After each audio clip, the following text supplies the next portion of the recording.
And now we're recording our video and we can say whatever it is we want here. Hi, everyone. I'm Crazy, and this is my friend. Insanity. Yeah, and we go very well together, and we're making a video for some reason because, I don't know, it's fun. So, yay! Thank y'all for listening.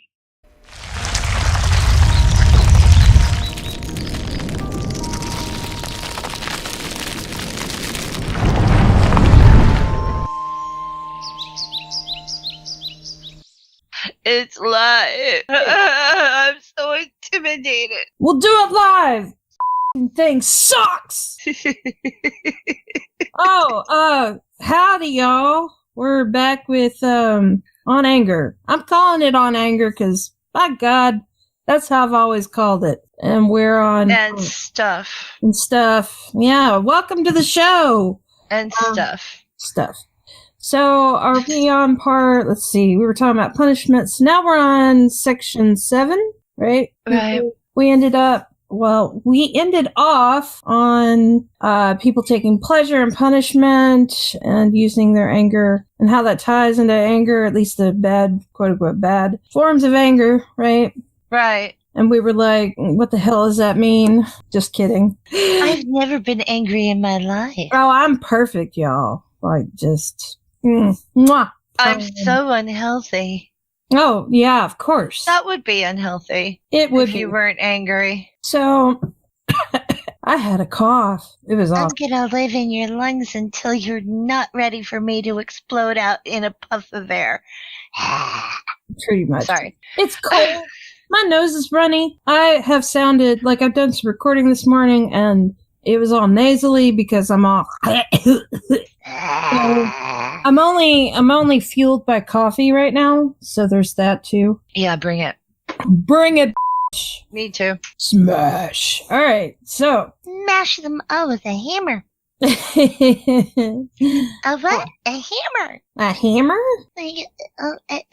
It's so we can make as much damage in a little tiny area. Okay. Then we don't have to worry about boiling the entrails, but that's kind of fun. Yes, but it's very splashy.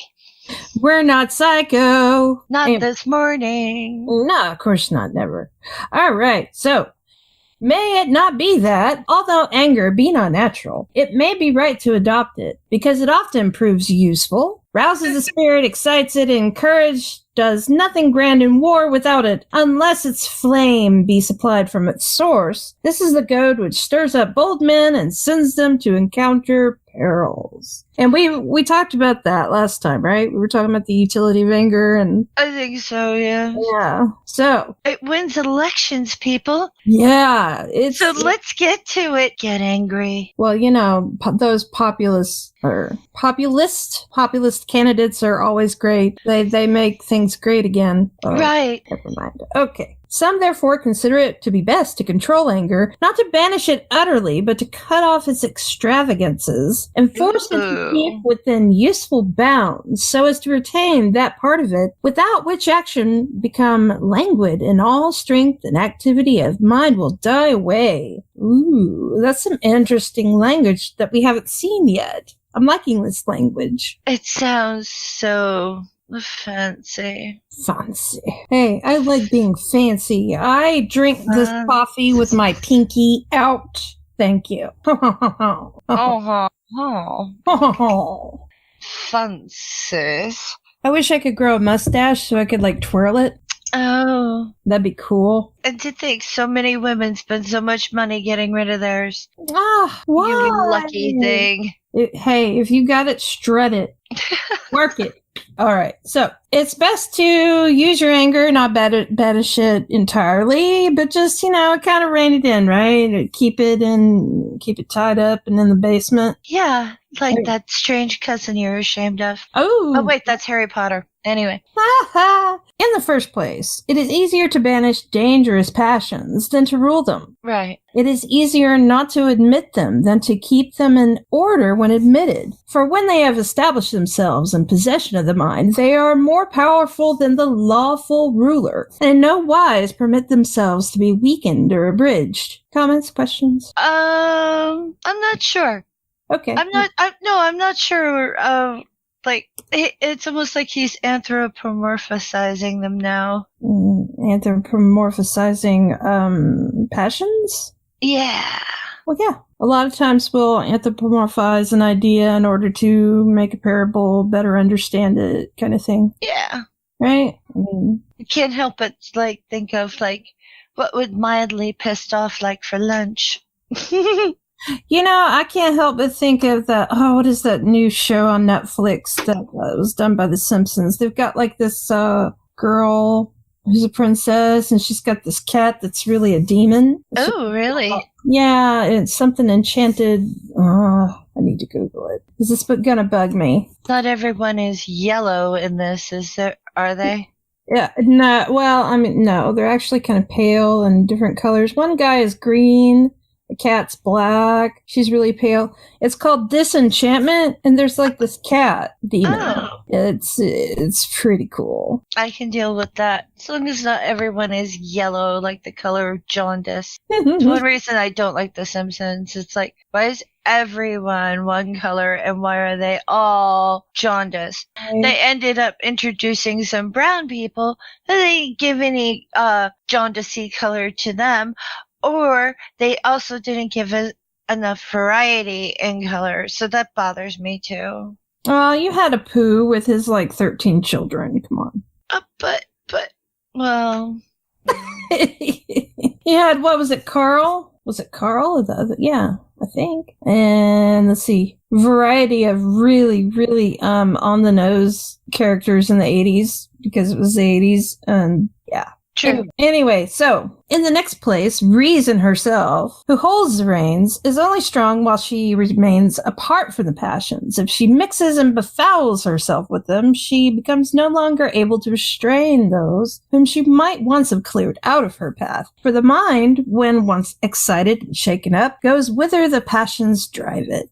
So, I guess the idea is that reason kind of puts a balance on these passions that can sometimes be out of control and unruly, right? Right. Meow. Yeah, pretty much. There are certain things whose beginnings lie in our own power, but which, when developed, drag us along by their own force and leave us no retreat. Those who have flung themselves over the precipice have no control over their movements, nor can they stop and slacken their pace when once started. For their own headlong and irredeemable rashness has left them no room for either reflection or remorse, and they cannot help going to lengths which they might have avoided. Wow. So, pretty straightforward. Like, once you set some of this stuff in motion, it cannot be stopped. Kind of like a car without brakes, right? Oh, I don't know. I can calm myself down. I'm not sure if that's what he's talking about. No, I think we're talking about passions that are out of control. So, once they are out of control, you can, like, black out, lose time, wake up, and realize that you're in another city, which that's been known to be a thing. It's kind of like once you jump over a bridge, you can't, like, scratch your way back up. It's set in motion already. And with some things, that is the case. That can't be denied, right? Right. Just remember, kids, there's consequences to everything. Yes, and also, clean your butt. Oh, please, yes. Clean your butt. Wear deodorant, too. That would be nice. This has been a public service announcement. If you're the type of person who doesn't wear deodorant, please consider the exits. I think this is a human rights violation. Yeah. Well, you know how it goes, right? Yeah. A little bit of stinky, and then everybody loses an eye. It gets kind of hot now. Like, it's 30 degrees above normal temperature here. Right. Well, it was yesterday. Mm-hmm. No telling what it is by the time this comes out. By the time this premieres, it's probably like 10 degrees. Who knows? And nature is like bipolar these days. No offense to bipolar people. I wouldn't want to bring you so down as to nature, but you are kind of natural. It's cool. Anyways. I like being natural. Yeah, well, you know, not wearing deodorant is also natural, but we can wear deodorant. We can solve this problem. It's okay. It's all right. Relax. So, Yay. Also, the mind, when it has abandoned itself to anger, love, or any other passion, is unable to check itself, its own weight, the downward tendency of vices must needs carry the man off and hurl him into the lowest depth. Wow, it includes love with anger. Really? Which is interesting. Yes. The mind, when it has abandoned itself to love or to anger, love, or any other passion, is unable to check itself. Interesting. That is interesting. And I'm not sure how I feel about it, to be honest. The only question I guess I would have is, can that be denied, like entirely? Or is there some measure of truth to it? What do you mean? When the mind has abandoned itself to love, is it able to check itself? Or are there times when it's unable? I think it is possible, but I don't think it's like a lot of people don't want to not have their favorite thing. You know what I mean? Like, I'm being really mean right now, but it's, oh, but that person's my favorite, and love is kind of treated like an entitlement. Or maybe I'm just being mean, being like a very feeling human. Yeah. No. I'm kind of hard with people and things, and it's like love, like there's deal breakers, isn't there? Yes. I think there's boundaries that need to be put in place in order to kind of provide a check to this, because it can get out of control. Right. I mean, and also, like, you can love someone and be like, I can't be with them. And I think that's why some people, like, end up being, like, a bad boyfriend or girlfriend, because they just don't have it in them to leave them without hating them. And I'm perfectly fine with leaving someone without having to destroy my affection for them. Yeah. Sometimes it's just not a match. Yes, that does happen. That happens quite often. Yeah, it's best to kind of let that kind of thing go. And you have to... There are times that you have competing interests when it comes to love, right? Totally. So those boundaries must be kept in line, because right. if you feel that you are giving yourself up too much to that person and they're not returning that, that could be about a deal breaker. There's all kinds of different ways that you could approach this and say that, yeah, people do tend to ignore their own boundaries and ignore their own autonomy and what is best for them in order to pursue love. And they do the same thing in order to pursue that which angers them. So this is a tendency and a behavior that we can observe, right? Right. And it's also a tendency and behavior that sometimes annoys everyone else. Like, oh, I'm in love, so I'm entitled to, like the bridezilla thing, or y'all have it's gotta be perfect. I'm in love and I'm getting married and look at me and it has to be all about me. Right. So, like, bow before me, just...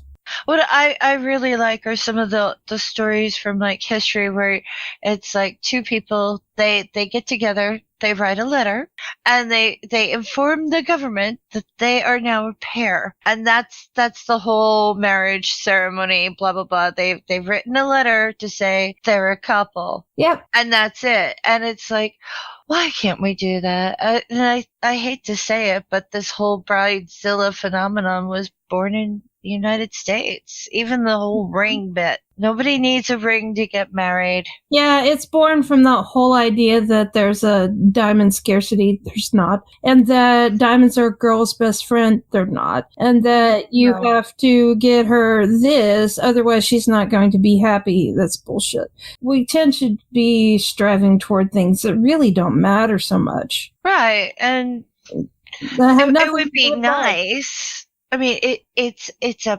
romantic idea, and there's nothing wrong with romance, but yeah, if you really want to know what pisses me off, that's one of them. Like the whole, like, wedding industry type thing. Oh, yeah, it's ridiculous. He doesn't love you unless he gives you carbon. Yeah, our emotions are tied into objects. Why? How does that work? Anyways, so... Sorry. It's okay. Section 8 is where we're at now. So we're going to talk about anger a little bit more. Okay. The best plan is to reject straight away the first incentives to anger, to resist its very beginnings, and to take care not to be betrayed into it. For if once it begins to carry us away, it is hard to get back again into a healthy condition, because reason goes for nothing when once passion has been admitted to the mind, and has, by our own free will, been given a certain authority. It will for the future do as much as it chooses, not as much as you will allow it. Okay. So basically it's just kind of like, hey, once you start, you can't stop. Once you pop, you can't stop. Well, that's a very interesting concept. Why? Well, because I think one of the reasons why women are kept, or have been kept, we're in a much better state now, but in like bonds, when you think about it, it's because we're emotional. Mm-hmm. You know, men aren't emotional. Yes, they are. No, that's fake news. Aww. You're fake news. But no, it kind of, I mean, this type of rhetoric could actually work against women. It can, excuse a man, but it could also be, I don't know, maybe I'm just being, like, ultra sensitive this morning. No. I'm ultra sensitive. No, I shouldn't be trusted with things like heavy machinery. I shouldn't be trusted. Do not drive while female. Yeah, don't, especially not if you, like, have your period, because once you have your period, you're just crazy. Just be great.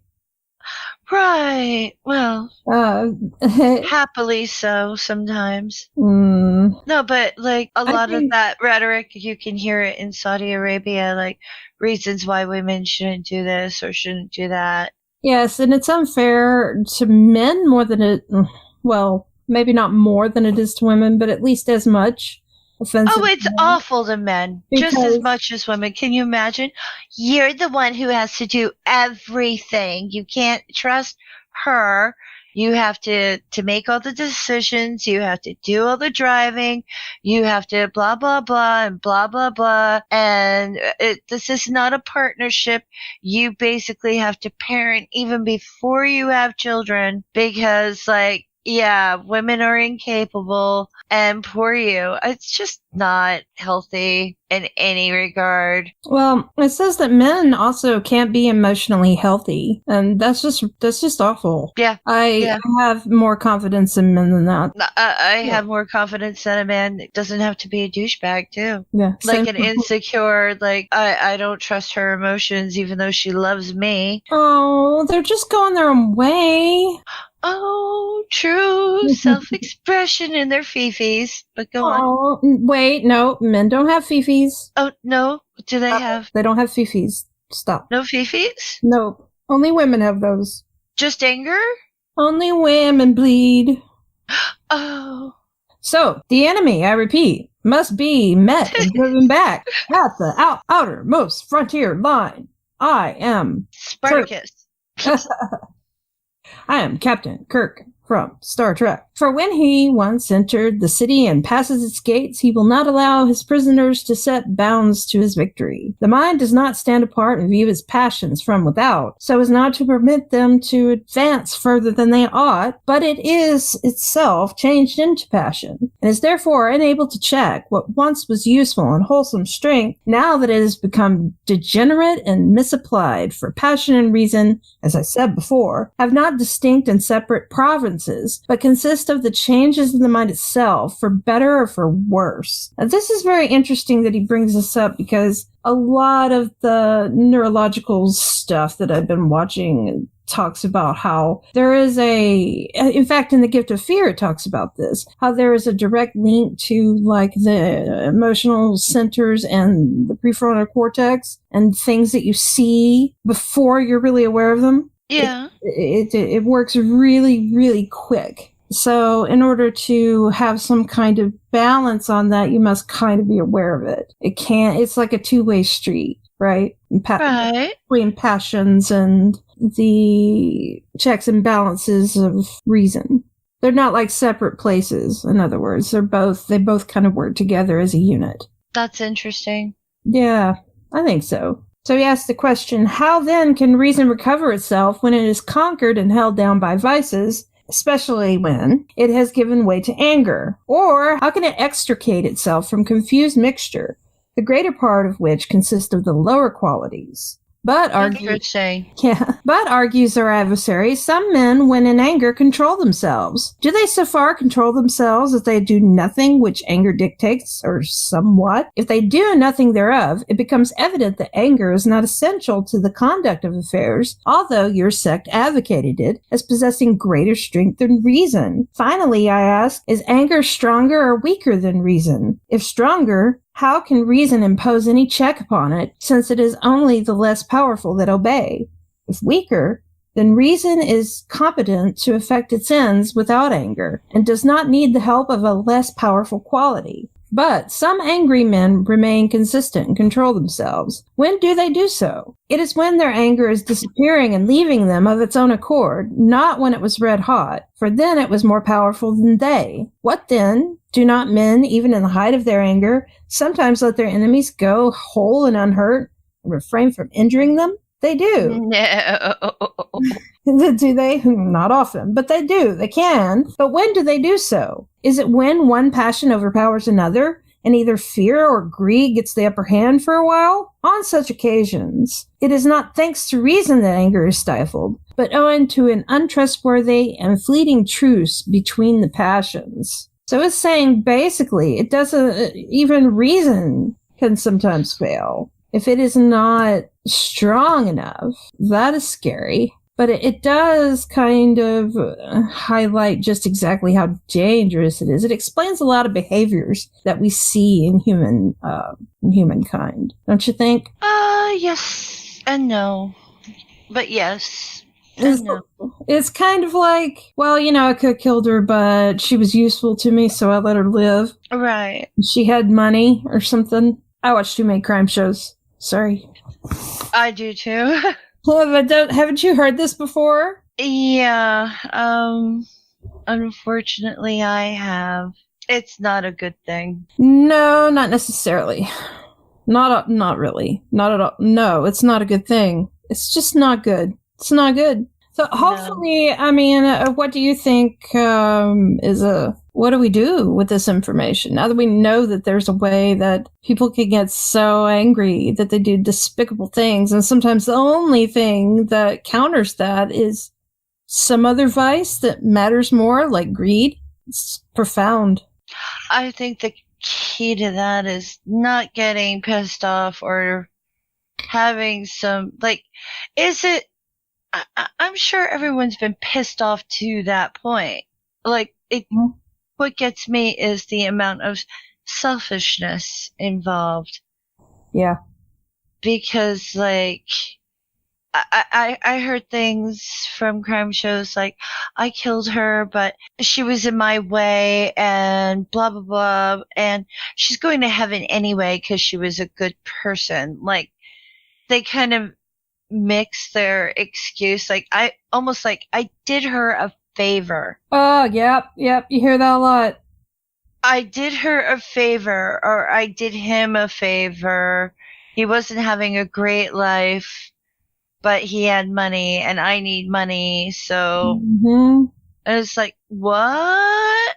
So would you say that it's best to kind of nip this in the bud before it begins, as far as the pursuit of anger and the idea of anger being a good utility for strength and power? Right. Well, yes and no. Passion's fine. Passion, well, for the most part, anything over the top is bad. You know what I mean? Agreed. Some moderation's key, right? Right. Awesome. Well, no matter how much you like cake, moderation. No matter how much you like a certain book, moderation, please. But wait, I want to eat all the cake. I can't eat all the cake? On your birthday, but not every day. On my birthday, I can have all the cake? Sure. I don't think you want to, but you might lose your passion for cake altogether. But hey, will there be consequences if I have? Oh my God! All the cake? Will there be consequences if I have all the cake? Mm-hmm. What would that be? You might get sick. Aww. Okay. Then you'll learn to moderate. What about the other extreme? What if I never have cake again? Will it harm you never to have cake again? No. No? It won't harm you never to have cake again. Will it cause problems? No. Do you think it would cause problems? Yes. Do you think it would be dangerous for other people if you never had cake again? Okay, yes, it would be very dangerous if I don't have cake ever again. Just dangerous. Well, then, as we said, extremes have consequences. Indeed. I can never have cake again. So, well, can you have, like, sugar-free cake? I can have a sugar-free cake, but no one makes me one. Oh, I'd make you one. Thank you. So, you can still have cake as long as it's sugar-free, right? Right. So it does you no harm to have a little bit of cake. A little bit of cake would be okay. Is it okay for me to have a little bit of cake? Yes. Yay, moderation! So, anything... In fact, a little bit is okay. Cool. So, do you have... even slathering sometimes is good. But frequency, that's beside the point. So, did you have any questions you wanted to leave with the audience? Yeah.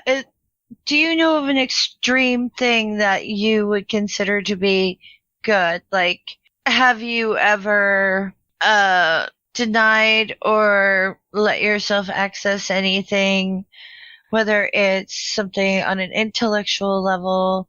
We're not talking food here, really.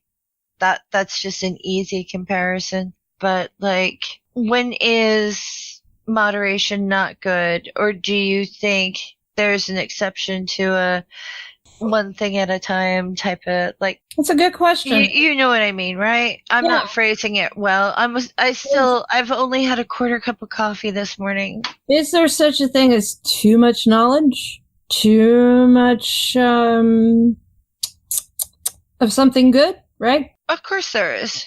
Is that essentially what you're asking? Too much anything. Yeah. Because when you think about it, it's like when people are too religious, things get messy. What about, can you ever have too much fun? Of course you can. There you go. Kids, remember, you can have too much fun. Does anyone disagree, though? I mean, like, that's the thing. It's like, good question. If we're doing an echo chamber, that works, but I don't think we are. Let's do the echo chamber now. Yeah, woo. Let's do it. All right. Woo. So, I think that's a good place to end, don't you? Sure. All right. Well, thank y'all for watching. I hope you've enjoyed this and send us coffee because we're exhausted. Yes, and I did have an announcement. I probably won't be doing another video until after the first of the year. So, yeah, thank you very much for watching. Share this out. And hello, my new subscribers. I'm so happy you're here. And also, don't forget to subscribe to Wonder Lady. You are so sweet. She is asking questions. She is making content. She is having awesome people on her channel, including Luciano Gonzalez, which also you should subscribe to his channel. I'll put it in the description. Luciano's Logic. And also Christy Santiago, who is on Twitter. I don't think she's making content yet. But she made a cat video. She made a cat video? Oh. She made a cat video. Awesome. And you know how I feel about that. Cats are... Floofs are... I mean, I am a floof earth religious person. Yes. So speaking of, everyone, New Year's Eve, when it turns to 2019, post a picture in Twitter or Facebook or whatever about your favorite floof, whether it's a pet or an animal you just really like. Join us in appreciating the critters that make us feel floofy. Floof of the year, yeah. Do it. Do the thing. Yes. So You don't have to kiss any scummy person. Just love on some sort of critter. bun buns. Bun buns. You need bun buns. And trash pandas. Don't get murder logs, though. I don't recommend murder logs. But they are so charming. They're charming as they chomp on your leg. Anyway, thank you, y'all. Have a good one. Bye. Bye!